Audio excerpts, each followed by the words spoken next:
Bonsoir et merci de suivre le 19h45 de la télévision La Barry que j'ai le plaisir de vous présenter.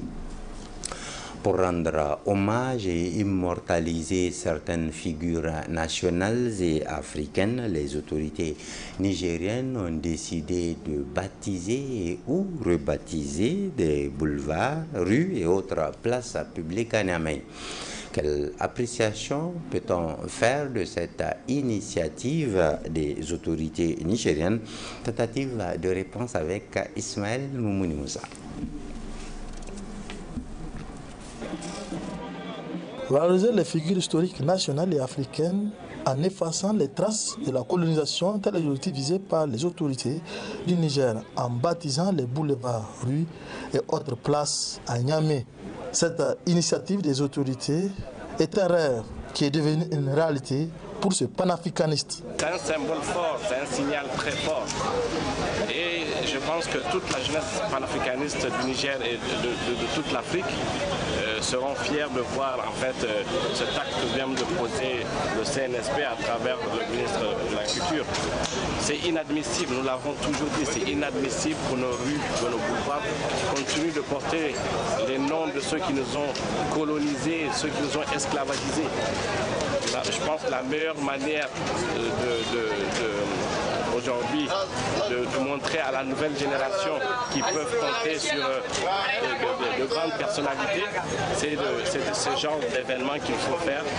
Aujourd'hui, beaucoup de jeunes qui sont là n'ont pas connu Sankara, mais le fait de voir que cette place a été rebaptisée Sankara, aujourd'hui, grâce à la technologie, ils peuvent aller aujourd'hui faire des recherches pour savoir ce que ce grand monsieur a fait pour son pays et pour le continent africain. La place Montreuil, rebaptisée place Thomas Sankara, cet honneur rendu au pays des hommes intègres n'a pas laissé indifférent le diplomate burkinabé. C'est un sentiment de joie, de fierté pour nous d'assister au jaillissement de la vérité au Niger et en particulier à Niamey, en ces lieux qui désormais portent le nom d'un fils digne de l'Afrique, d'un fils digne du Sahel, feu Thomas Noël Isidore Sankara, qui a défendu la cause de l'Afrique et des Africains. Nous disons merci aux plus hautes autorités du Niger pour la reconnaissance du combat qu'a mené le président Thomas Sankara, mais également aux imminentes personnalités qui ont eu l'ingéniosité de proposer le nom de Thomas Sankara pour figurer sur la liste des personnes à mettre baptisées sur les lieux, les rues ou les boulevards de Niamey. Rendre hommage à ceux qui ont façonné l'histoire du Niger et même du continent est bien normal. Cette initiative cadre avec le contexte actuel de quête de souveraineté et de l'indépendance totale du Niger.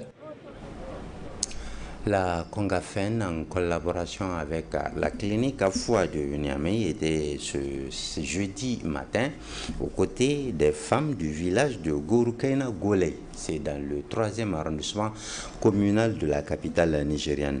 Il était question là de sensibiliser ces femmes au dépistage du cancer du sein et du col de l'utérus. Détail avec Nafis Zakou et Soumaïla Abdoulaye.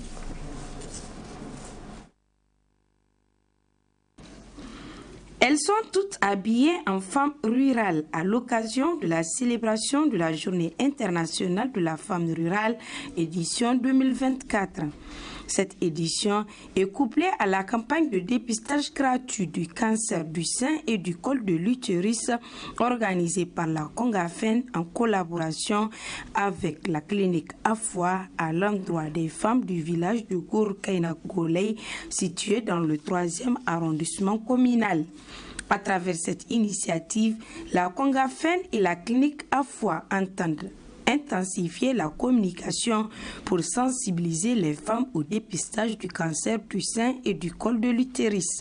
Je tiens à dire à nos sœurs et mères, belles-sœurs et tout ce que vous voulez que le cancer du sein, c'est un cancer qui, dépisté tôt, se soigne.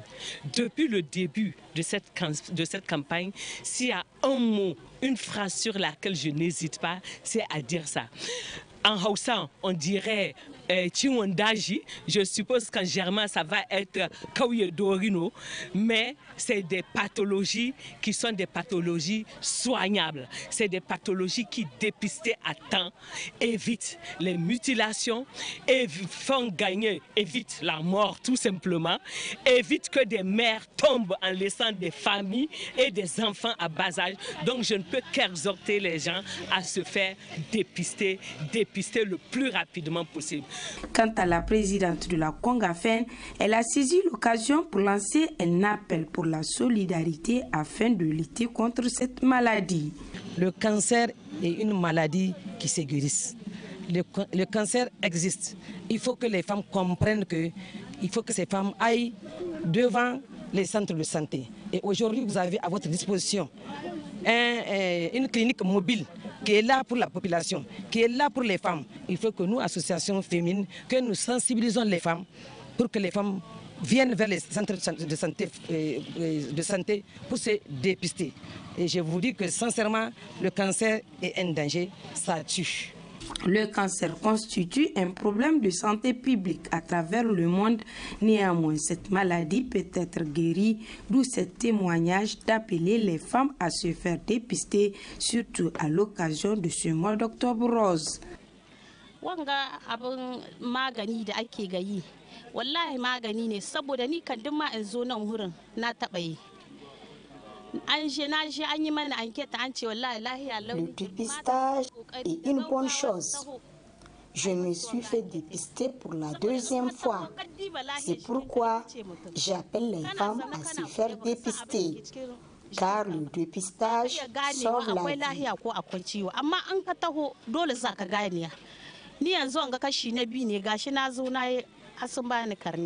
Notons que cette contribution qu'apporte la Congafen en collaboration avec la clinique Afwa a été saluée par les autorités en charge de la santé car elle vise à sensibiliser les femmes de Gour-Kainogolei à se faire dépister précocement car le dépistage sauve la vie. Parlons maintenant du lancement hier à Maradi, la capitale économique, de la 8e édition du Forum national pour l'autonomisation des femmes et des jeunes FONAF. La ministre de l'Artisanat et du Tourisme était sur place pour les besoins de ce lancement, résumé ici par notre correspondant régional Yacouba Oumarou. Placé sous le thème souveraineté alimentaire, renforcer l'agriculture locale, promouvoir l'agroécologie, digitalisation de l'artisanat au Niger, facteur clé du développement économique, le FONAF, le Forum national pour l'autonomisation des femmes et des jeunes qui est à sa 8e édition, est un forum qui fait la promotion de l'auto-emploi, l'autonomisation des femmes et des jeunes et de la souveraineté alimentaire. La cérémonie de lancement de cette 8e édition du FONAF a vu la présence de la ministre de l'Artisanat et du Tourisme, marraine du FONAF, du ministre de la Communication, de la présidente du Fonds de solidarité pour la sauvegarde de la patrie, FSSP, des partenaires techniques et financiers, des responsables des structures de l'écosystème entrepreneurial, des autorités régionales, de plusieurs exposants femmes et jeunes venus des 8 régions du pays qui sont venus exposer et promouvoir les produits locaux et le concept « Consommons local ». Cet événement est bien plus qu'un simple forum. C'est un espace de rencontre, de partage et d'inspiration. Il incarne notre vision d'une société où chaque femme, chaque jeune peut exprimer son potentiel et contribuer activement au développement économique et social de notre pays. Dans un contexte international complexe, fait de restrictions, d'entraves à la libre circulation des biens en direction de notre chère patrie et des menaces sécuritaires, nous devons soutenir la créativité de nos producteurs.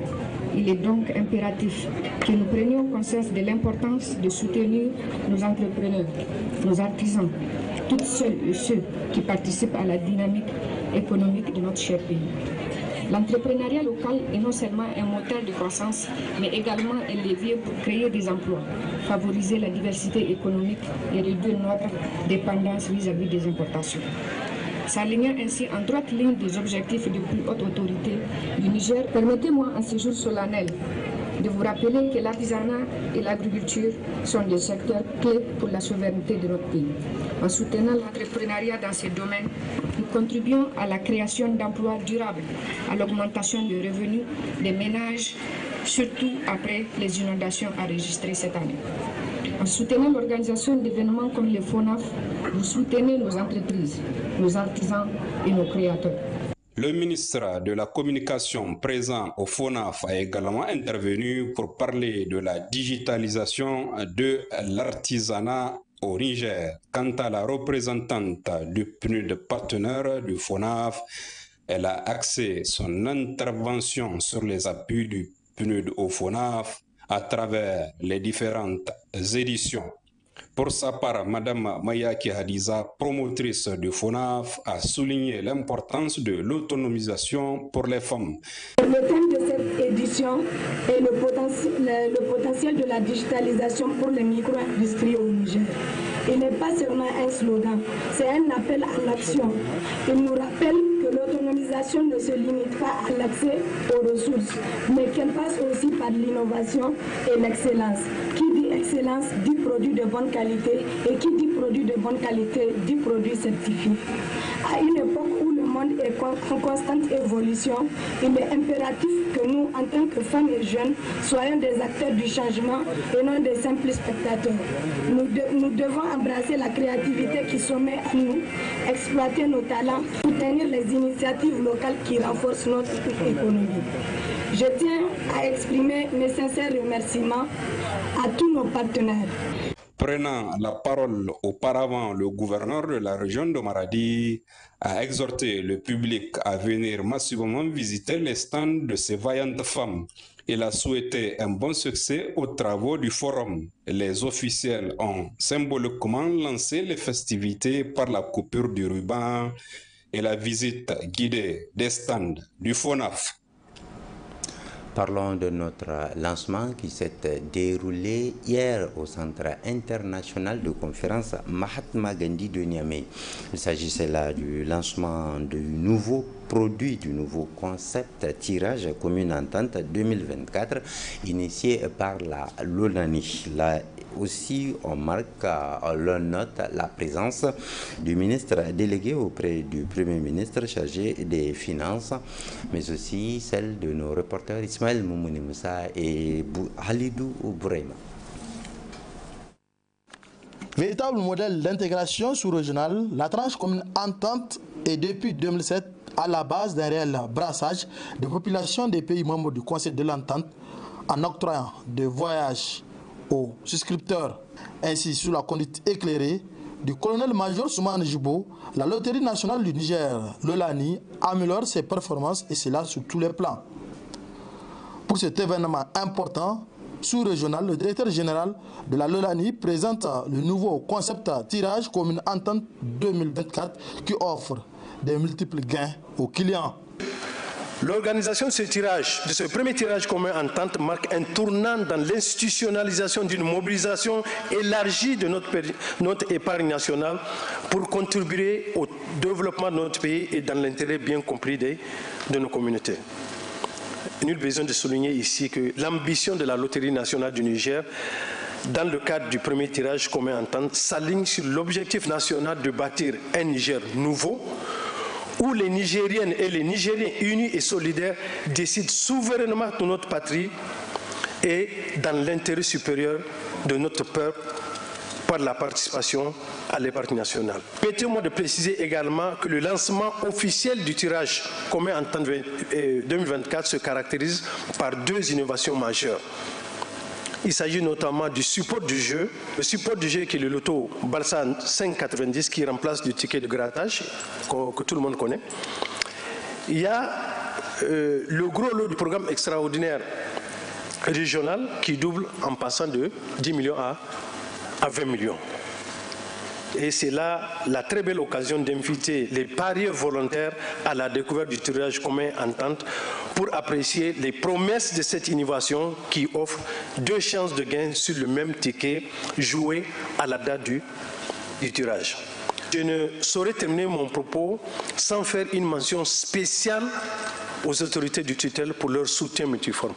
La LONANI participe activement au développement du Niger à travers le réinvestissement du bénéfice dans le domaine social, culturel ou sportif afin de contribuer dans les politiques de développement, comme en atteste le ministre délégué du Premier ministre chargé des Finances. La tutelle tient à magnifier le dynamisme et les profondes mutations entreprises au sein de cet établissement public à caractère industriel et commercial qu'est la Loterie nationale du Niger, pour en faire une véritable entreprise résolument engagée au service de notre pays. La lutte pour la souveraineté de notre pays nous impose désormais de compter d'abord sur nos propres efforts de mobilisation de ressources internes pour faire face au financement des projets, programmes et besoins de développement de notre peuple. Dans cette optique de mobilisation de ressources internes pour le financement du budget national, la Loterie nationale du Niger, LONANI, représente un important acteur pour les pouvoirs publics. Par ce fait, la Loterie nationale du Niger constitue un des leviers prépondérants dont dispose le Conseil national pour la sauvegarde de la patrie dans la lutte contre la pauvreté grâce à la redistribution directe et indirecte de l'épargne nationale volontaire. En effet, à travers l'organisation des Jeux, la Loterie nationale du Niger contribue chaque année, bon an mal an, pour environ 15 milliards de francs CFA en termes de taxes sur les recettes de loterie, sans compter les dividendes sur bénéfices reversés au budget de l'État. La satisfaction des clients au centre de préoccupation de la loterie, voilà pourquoi elle offre des gains de 100 à 500 000 francs au cours du tirage hebdomadaire et la somme de 2 à 20 millions au cours du grand tirage prévu le 22 novembre prochain à Cotonou, au Bénin. Avec la LONANI, c'est la fortune aux gagnants et les bénéfices à la nation. Ce journal vous sera rediffusé tout à l'heure à 22h45, demain à 7h15, à 10h et à 12h45. Vous suivrez de nouvelles éditions d'informations sur la télévision Labari. En attendant, le programme se poursuit. Bonne soirée et à très bientôt, Inch'Allah.